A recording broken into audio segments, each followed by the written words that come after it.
Okay, hello. Today we are going to jump right into this and talk about the nails and the type of care that we need to give to take care of our nails. Of course, I have scleroderma, rheumatoid arthritis, and Raynaud's. As you see, my fingers are just a little blue because I have them out right now, and I have hot flashes, so I have my AC on like really high. But normally, I use gloves. Just I keep my gloves in my sock drawer, and I use just these light little gloves. Nothing real fancy. When my fingers are getting cold or a little rough.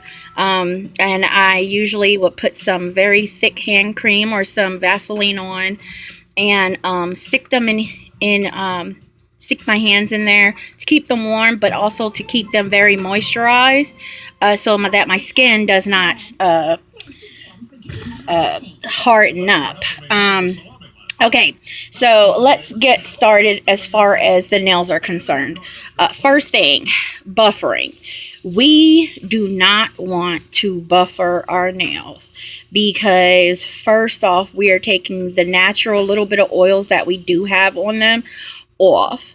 And the second thing is that you will start to flatten out your nails. As you see, my nail, it has a nice curve to it. When you over buff, you do flatten them out, and you're damaging them, which the scleroderma damages our nails and things like that all by themselves. So that is something that we do not want to add to it. Okay, so that's with buffering. Throw away the buffer. I do have like one buffer in my little collection of nails and stuff, and that would be this little thing. And the only reason it's still here is because periodically I would do my aunt's nails. If I wanted to try something different before I did it to myself, I use her as my muse, my little practice person, and she believes that you are supposed to buff your nails because that's what they do at the nail shop. No, ma'am. No, ma'am. No. Do not throw out the buffer. Okay, next. We're going to talk about different nail polishes and techniques. Um, wraps. Let's talk about wraps real quick. I am not a wrap person because I do not like the way they come out. You have to be very careful with wraps. They are just like really sticky tape. Once you stick it on there, sometimes it's hard to get them off. So if you are not very careful, and if you are anything like me who has RA and sometimes your hands cramp up and do some weird and freaky stuff, this is not going to work. I periodically would do this if I am doing a style that I cannot actually design myself. That is the only time that I use wraps. That's it. Okay. So we're going to put this back into the little collection, and okay, for example, as you see, this is glitter. And I really like sometimes to do glitter, especially like if my husband and I are doing something really special and he really wants me to dress up. I will do some glitter stuff on my nails, but glitter does not always stay. Sometimes it's hard to get off. So that's when I would use something like this. But other than that, no. To me, and if you want to try things like Jamberry, I mean, go ahead if you want to try it. But you remember how much money you're going to be spending on it. Before you do that, get the cheaper ones, practice, and then go for the more expensive ones. Okay, so let's put these back.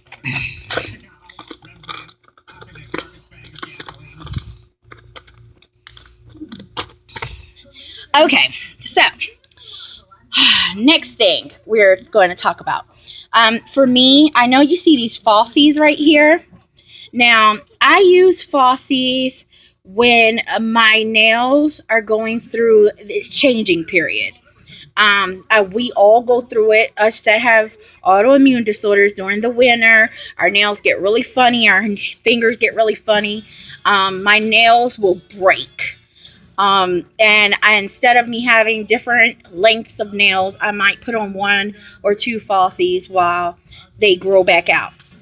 I do use regular nail glue, nothing special, if I use the falsies. Like I said, I rarely use these, but it's only when my nails are really becoming damaged due to the scleroderma acting up or me having flares for a long period of time. With the nail glue, once you do this and you're ready to take them off, all you're going to do is just use some 100% acetone nail polish remover to get the glue off. It is not that difficult. You soak that sucker in there and you take it out and start, just using your cotton ball. Sometimes you have to use an orange stick to get it off, but you're not messing up your nails. I know a lot of people do not like using 100% acetone. I use it, and I'm going to explain to you why a little bit later. Okay, so we're going to put up the falsies. Put those back in where they are supposed to go. And, yeah, I think I just lost the nail glue. Okay, here it goes. So nail glues go in here. I do try to keep everything organized because I am just a very unorganized person, and since I've had this disorder, it has really messed with my brain.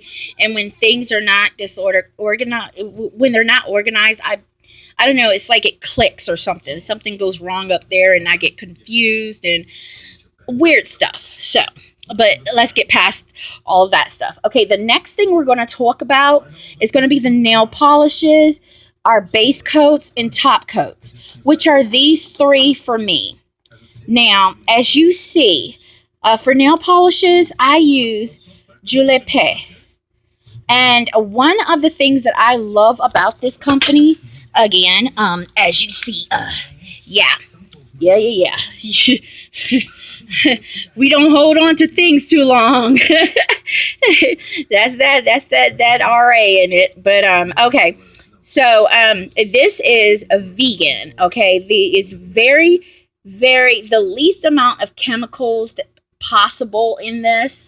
They do not use it on animals.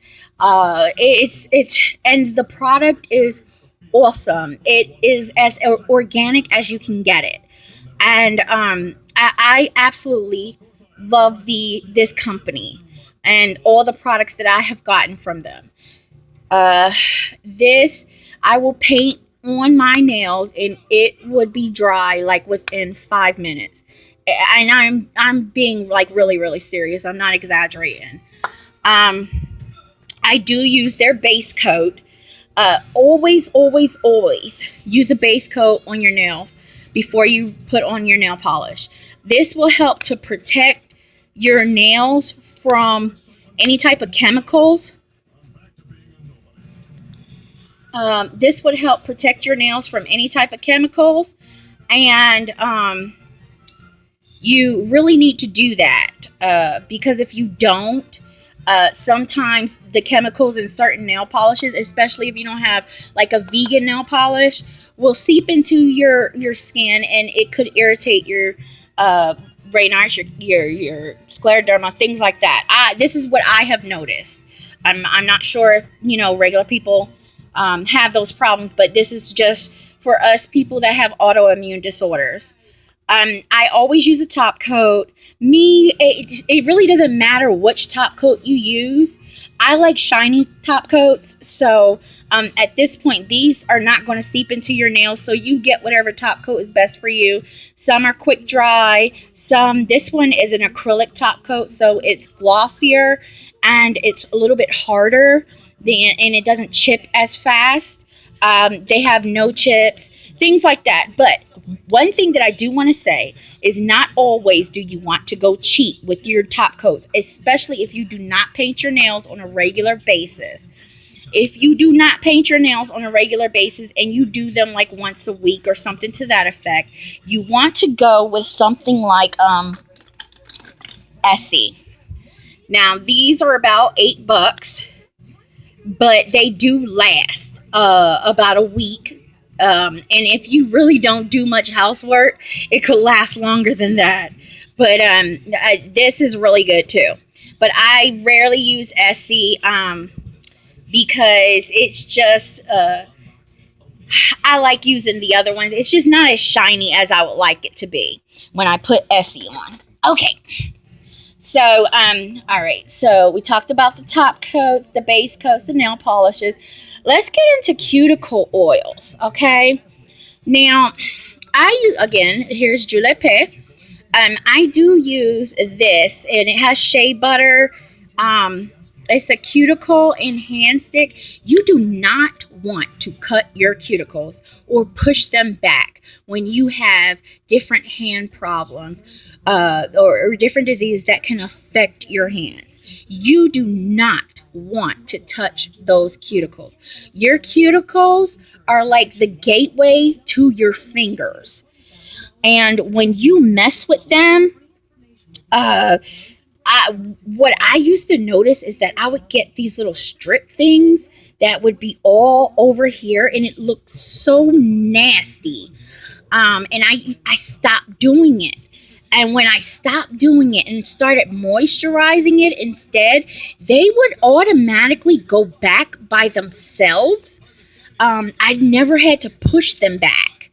And they stopped peeling around here. So do not touch your cuticles. Try to leave those alone. Don't cut them, don't push them and all those things, because they're protecting your skin. They're protecting this area of your fingers. And when you mess with that, you're actually aggravating it. So instead, if they're dry, if they become super dry, which mine's are right now, and that's because I just took nail polish off and wanted to go down to being bare nailed. Use this, your hand and cuticle stick with the shea butter and pesticides. Also, I am a very big Bath and Body Works person, so you can get the Bath and Body Works hand cream for like $3. Now, again, this is Bath and Body Works hand cream.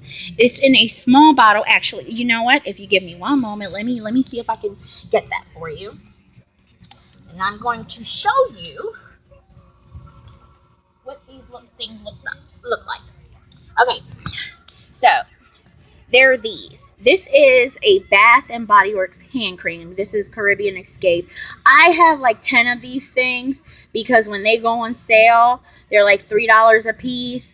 And I just rack up on them as much as I can because they keep my hands soft and they don't harden up as easily as the if I use regular lotion or something to that effect. And as far as my antibacterial stuff,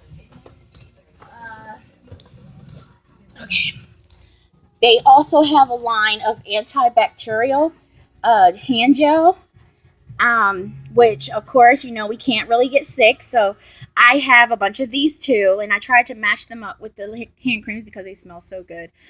And these will go on sale too, and I try to rack up then. These are they have a little moisture into it, as well as being an antibacterial hand gel. So I would normally, like if I'm at a store or something and I'm touching a cart, I will put this on first and then put my hand cream right after it. Every time you wash your hands, anytime you're doing something, or if you just feel like they just seem a little dry, put on the hand cream. It's all good. You put on as much hand cream as you can. I know I do. And when I do that, my hands start to soften up.